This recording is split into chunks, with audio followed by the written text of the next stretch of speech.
Okay, so we're going to discuss character modeling, and we're also going to talk about modeling for a cover of a book.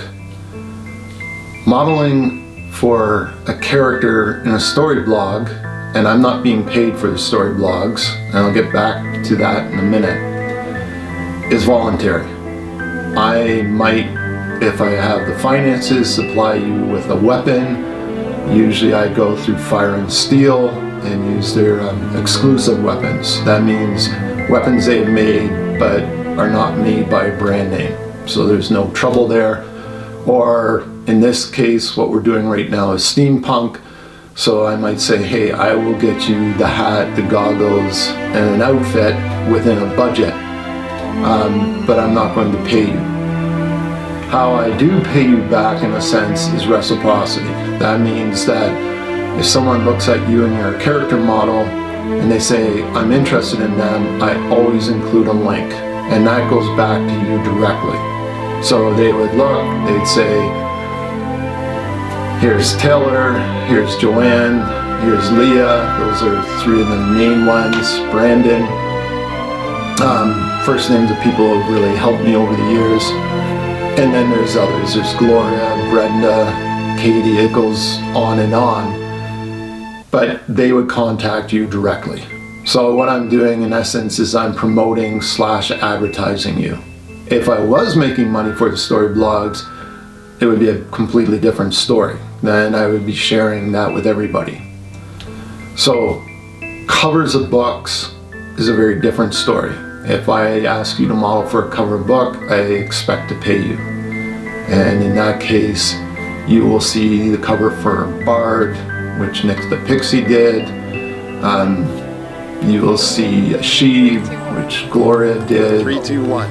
And then there's Queen of Calum, which you have Danielle, and you have, these are all Children of Myth books.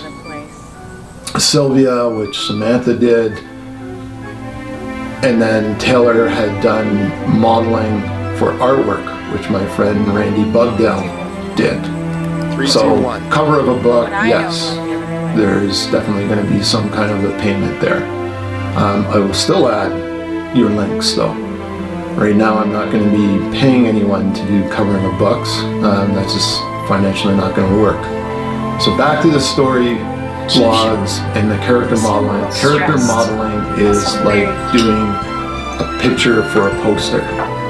It's going to emit emotion, a suggestion of action, or something's going to happen. So it could be somebody with a sword or a baseball bat. It could be someone crying. It could be someone staring off, questioning, or worried. Anything like that. It's not just staring like I am into the camera and smiling. It is showing something. It might be staring into the camera, but it has to have some kind of emotional expression. It has to get the looker or the reader to say what's happening. That's character modeling. It is not where you just stand there and do a selfie kind of thing.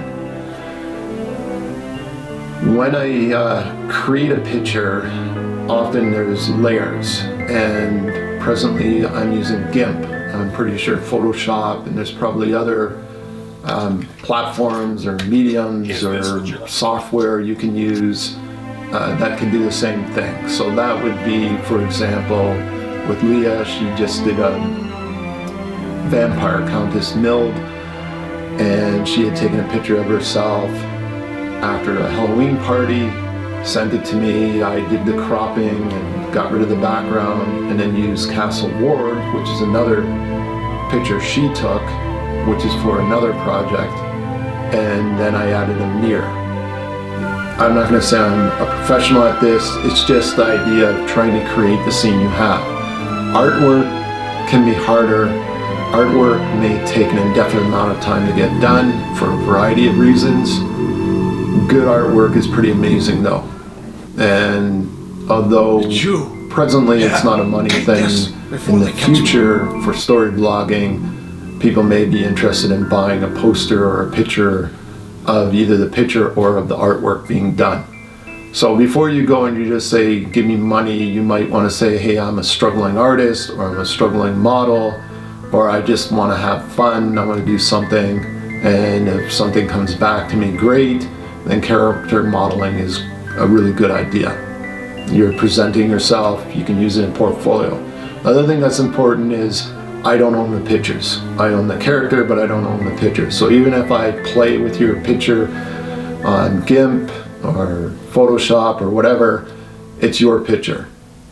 So if you want to use it for portfolio or sell it or whatever, that's up to you.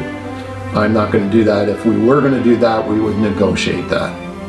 I hope that makes character modeling, story blogging, and the difference from that between cover of a book much clearer. So I'm going to be doing little talks like this on different subjects. One of them I'm going to talk about is going in for an interview or going for a part in, say, a movie or a play, and maybe an attitude you might want to think of having when you do that, and not going and say, oh, I didn't get the part, or I didn't get the job. So I will do that in another video. Anyways, take care. Think about what I'm saying. If you do want to be a character model, let me know.